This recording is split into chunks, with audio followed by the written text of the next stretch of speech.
அமர்ந்திருக்கும். ஆனால் நம் அண்ணாமலையார் கோவிலில் மட்டும் பெரிய நந்தி வலது காலை மடக்கி இடது காலை முன் வைத்து அமர்ந்திருக்கும். இதற்கான காரணம், முகலாயர் காலத்தில் திருவண்ணாமலை வந்த முகலாய அரசன் ஒருவன் கோவிலை சிதைக்க எண்ணினான். அப்பொழுது கோவில் அருகில் 5 சிவபக்தர்கள் ஒரு காளை மாட்டினை வழிபட்டு அதனை பல்லக்கில் சுமந்து சென்று வழிபட்டனர். அரசன், நாங்கள் வெட்டி சாப்பிடும் காளைகளை நீங்கள் தலையில் வைத்து வணங்குவது ஏன் என்று கேட்டான். அதற்கு அந்த 5 எம் இறைவன் சிவபெருமானின் வாகனம், அவரை சுமப்பவரை நாங்கள் சுமப்பது பெரும் பாக்கியம் என்றனர். அதற்கு அரசன், சிவன், இந்த அண்ணாமலையார் உண்மையிலேயே சக்தி உடையவராக இருந்தால் நான் இந்த மாட்டை 2ஆக வெட்டுகிறேன், வந்து சேர்த்து வைத்து உயிர் கொடுக்க சொல் என்று கூறி வெட்டிவிட்டான். உடனே பதறிய 5 அண்ணாமலையாரிடம் முறையிட, அண்ணாமலையார் அசரீரியாய், வடக்கே என் ஆத்ம பக்தன் ஒருவன் நமசிவாய என ஜெபித்துக் கொண்டிருக்கிறான், அவனை தேடி இங்கு அழைத்து வாருங்கள் என்றது. உடனே அந்த சத்தத்தை கேட்டு அவ்விடம் சென்ற 5 15 வயது பாலகனை கண்டனர். 5 இச்சிறு பாலகனா பக்தன் என ஏளனம் செய்த போது அருகே காட்டிலிருந்து புலி ஒன்று 5 தாக்க முற்பட்டது. அச்சிறு பாலகன் தான் புலியை நமசிவாய மந்திரம் கூறி வென்று அவர்களை காப்பாற்றினான். 5 நடந்ததை கூறி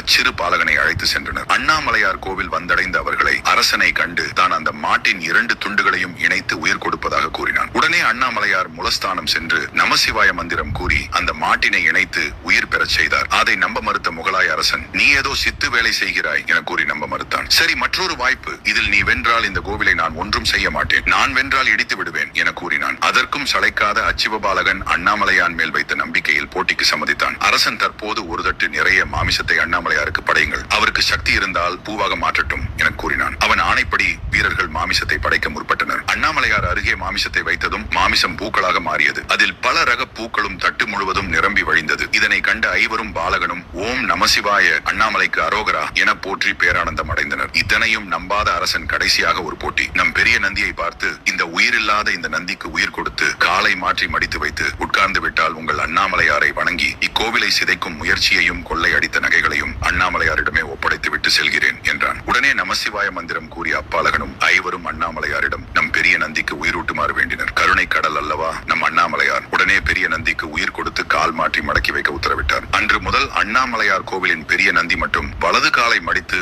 இடது காலை முன் வைத்து அண்ணாமலையாரை வணங்கி வருகிறார். அரசனும் அண்ணாமலையானை வணங்கி அனைத்தையும் ஒப்படைத்து விட்டு சென்று விட்டான். அன்று அங்கு வந்த பாலகன் தான் இன்று வீரேகிய முனிவர் என அழைக்கப்படுகிறார். அவர் வாழ்ந்த ஊர் சீனந்தல் எனும் கிராமம். இக்கிராமம் வடக்கே இருப்பதாலேயே நந்தியும் வடக்கு பக்கம் முகம் லேசாக திரும்பி காணப்படுகிறது.